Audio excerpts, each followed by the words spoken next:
और जो मेहमान हमारे इंडोनेशिया के राष्ट्रपति सुबियांतो यहाँ पर पहुंचे हुए हैं, वो भी परेड की सलामी ले रहे हैं इस वक्त। इसी का हम जिक्र कर रहे हैं, इसी की बात हम कर रहे हैं कि जैसे जैसे ये तमाम कंटिजेंट आगे बढ़ते जाएंगे, वैसे वैसे राष्ट्रपति, प्रधानमंत्री और जो वहाँ मौजूद खास मेहमान हैं वो भी परेड की ऐसे ही जो तस्वीरें आ रही हैं इंडोनेशिया सैन्य अकेडमी का जो बैंड है, यानी जिसकी हम जिक्र कर रहे थे, इंडोनेशिया के जो बैंड हैं वो जो इस कंटिजेंट का हिस्सा होंगे परेड का। और देखिए लोग खड़े होकर अभिवादन कर रहे हैं, ये अभिवादन कर रहे हैं ताली बजाकर।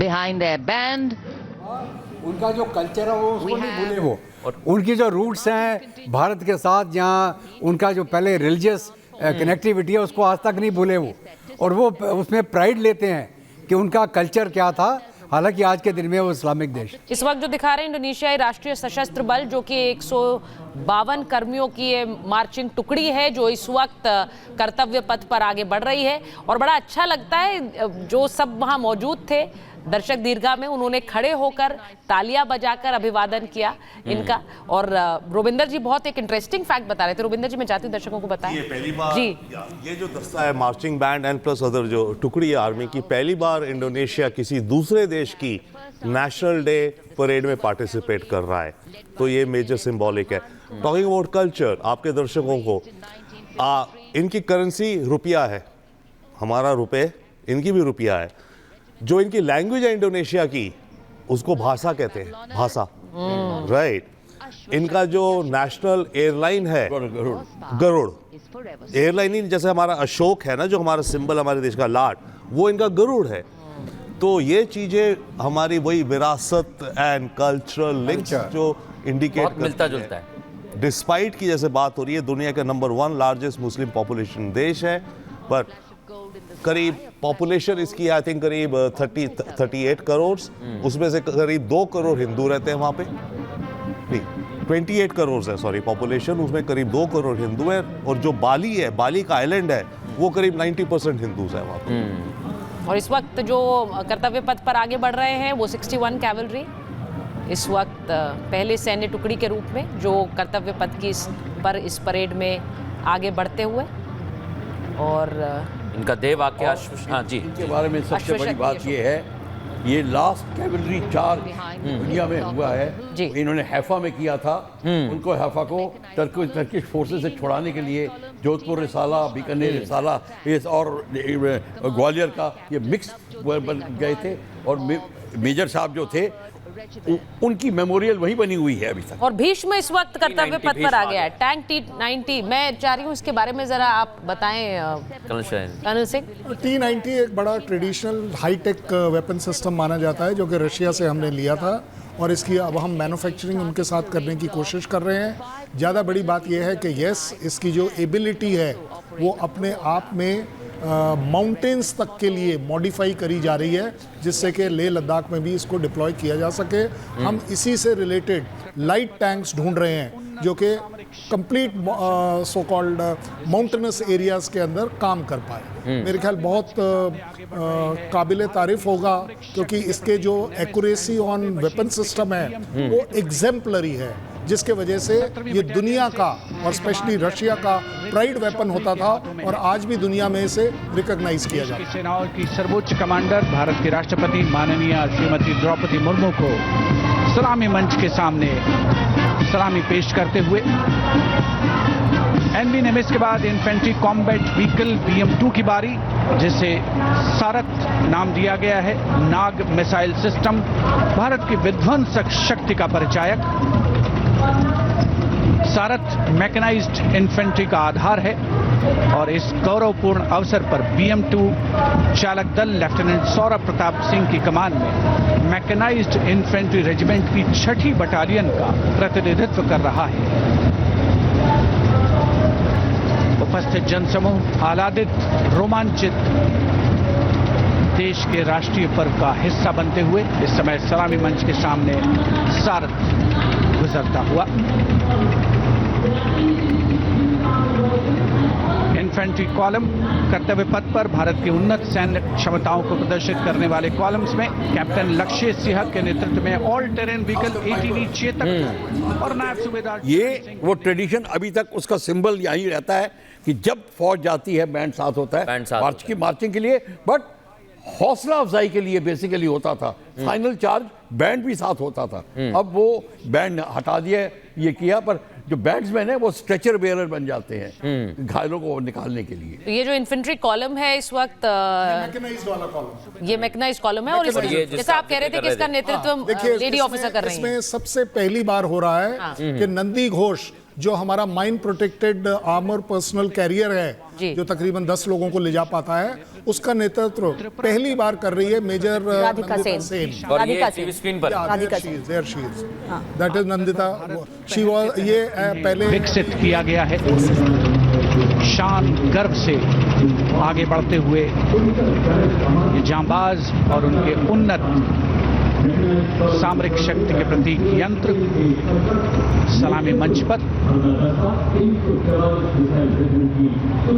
भारत की उन्नत सामरिक शक्ति की श्रृंखला में आगे बढ़ रही है। इस समय मैकेनाइज्ड कॉलम्स के क्रम में कैप्टन सूरज सिंह के नेतृत्व में 344 मिसाइल रेजिमेंट से ब्रह्मोस की विशिष्ट टुकड़ी। ब्रह्मोस एक सुपरसोनिक क्रूज मिसाइल है, 400 मीटर की प्रभावशाली रेंज के लिए प्रसिद्ध है। अद्वितीय सटीकता, विनाशकारी प्रभाव और दुश्मन के इलाके के अंदर तक हमला करने की उल्लेखनीय क्षमता। 344 मिसाइल रेजिमेंट का आदर्श वाक्य सबसे आगे, सबसे तेज। ब्रह्मोस के ठीक पीछे लेफ्टिनेंट तुषार तोमर के नेतृत्व में 301 रॉकेट रेजिमेंट पिनाका से पिनाका मल्टी लॉकेट की टुकड़ी आगे बढ़ रही है। स्वदेशी रूप से विकसित है। भगवान शिव के पौराणिक धनुष के नाम पर पिनाका अपार विनाशकारी शक्ति और लंबी दूरी की सटीकता का उदाहरण उसका परिचायक।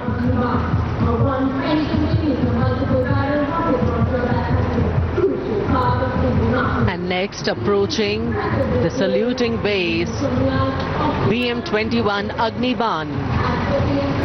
Leading this impressive display is Captain Manoj Chonial of 213 Rocket. Pinaka, ये शिव के अस्त्र के ऊपर इसका नाम रखा गया है और ये भारत का मल्टी रॉकेट सिस्टम है जो हम एक्सपोर्ट भी कर रहे हैं और आर्मीनिया को भी हमने इसको एक्सपोर्ट किया है। और इसके साथ जो पहला वाला सिस्टम होता था, ग्रैड बोलते थे उसको, वो भी इसके साथ साथ में एक्चुअली डिस्प्ले किया जा रहा है परेड में।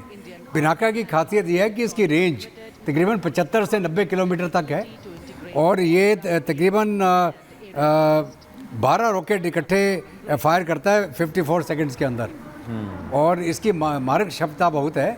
और जो जिस एरिया को ये टारगेट करता है उसको एरिया डिस्ट्रक्शन बोला जाता है। वो पूरा एरिया जो सैचुरेट कर दिया जाता है, वहाँ पे कोई भी डिफेंसेस हों, कोई भी हथियार हों, वो पूरी तरह से 1000 बाय 1000 का एरिया बर्बाद हो जाएगा। ये आप देखेंगे short span bridge laying system है। दुश्मन के यहाँ जब आप हमला करते हैं तो दुश्मन हो सकता है खड्डे बनाकर, खाइयाँ बना के आपके रास्ते को अवरोधक बना रहा हो सकता है। ये भी हो सकता है कि एक्सिस ऑफ एडवांस में कोई नाला है या नहर है। तो ये जो ब्रिज है इसको कोर ऑफ इंजीनियर्स वाले जाते हैं, तुरंत उस ऑब्स्ट्रक्शन के ऊपर नहर है या नाला है इसको बिछाते हैं ताकि हमारे जो एडवांस दस्ते कर रहे हैं, टैंक, बख्तरबंद गाड़ियाँ, वो उस ऑब्स्टिकल को क्रॉस करके दुश्मन के ऊपर हमला कर सकें। और आकाश हथियार प्रणाली इस समय टीवी स्क्रीन पर है। और आकाश, एक तरह से मृदुल, जो स्वदेशी एक सोच, जो मेक इन इंडिया वाली सोच प्रधानमंत्री की भी है, उसमें वो भी उसमें दर्शाई जा रही है, क्योंकि आकाश हथियार प्रणाली ये स्वदेशी तकनीक से विकसित हथियार प्रणाली है। इस वक्त कर्तव्य पथ पर आगे बढ़ते हुए मेक इन इंडिया के तहत इसे विकसित किया गया है। शिवराज सिंह चौहान को आप देख सकते हैं। और अब जो मार्चिंग कंटिजेंट्स हैं वो आगे बढ़ते हैं। जोश जी,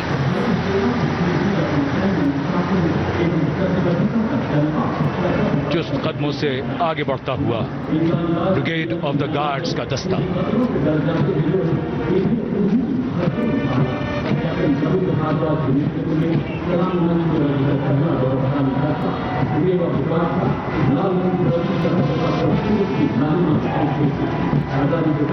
गार्ड्स के कैप्टन रविंद्र भारद्वाज की कमान में ब्रिगेड ऑफ द गार्ड्स का दस्ता।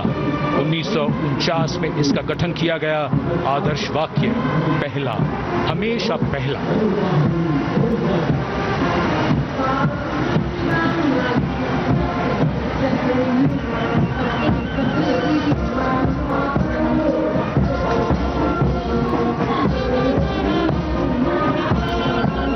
संविधान की मधुर धुन बजाता हुआ mechanised infantry regimental centre, Punjab regimental centre और राजपूत रेजिमेंटल सेंटर का संयुक्त band.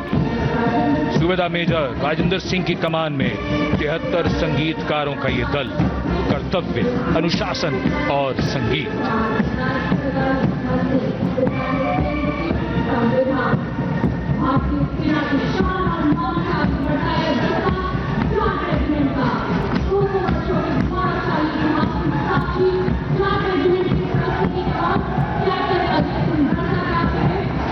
And now moving ahead with traditions of sacrifice and strong built-up marching. अभी जितने मार्चिंग कॉलम आप देख रहे हैं, ये मार्चिंग कॉलम 3-3 महीने से प्रैक्टिस कर रहे हैं। ये नहीं कि इनको मार्च करना नहीं आता।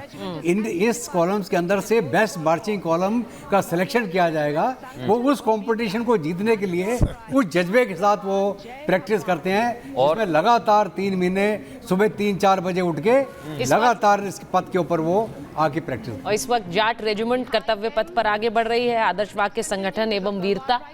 और अब गढ़वाल राइफल्स कर्तव्य पथ पर, जैसा लेफ्टिनेंट जनरल कह रहे थे कर्नल सिंह, ये सब शूरवीर हैं और जानते हैं वो परेड के लिए आगे बढ़ रहे हैं। इनमें से बेस्ट मार्चिंग कंटिंजेंट का भी एक अवार्ड मिलेगा, तो उसके लिए भी एक तरह से प्रतिस्पर्धा भी है। और वो प्रतिस्पर्धा भी इसलिए है क्योंकि देश के लिए सर्वोच्च बैंड कौन सा है जो अपनी कार्यनिष्ठा भी एक तरह से इस परेड के जरिए भी दिखाता है। मैं सिर्फ ये कहना चाहूंगा, अगर आपने बैंड से रिलेटेड अजूबा देखना है तो बीटिंग रिट्रीट में जरूर जाकर देखिएगा, क्योंकि वहां आप देखेंगे कि जो ये इस समय कॉम्पिटिटिव स्पिरिट है, वहां पर ये कॉम्पिटिटिव स्पिरिट जॉइंटमैनशिप की हो जाती है कि सारे के सारे बैंड में कौन कहां खड़ा है आप ये नहीं देख पाते, क्योंकि वो सब मिक्स हो जाते हैं, वो सारे के सारे मिक्स। बिल्कुल, और ये निकल भी रहा है परेड में कदम ताल करते हुए सिख लाइट और बिहार के रेजिमेंट। और अब ये महार रेजिमेंट हम दिखा रहे हैं जिसका नेतृत्व कर रहे हैं कैप्टन अमन कुमार सिंह।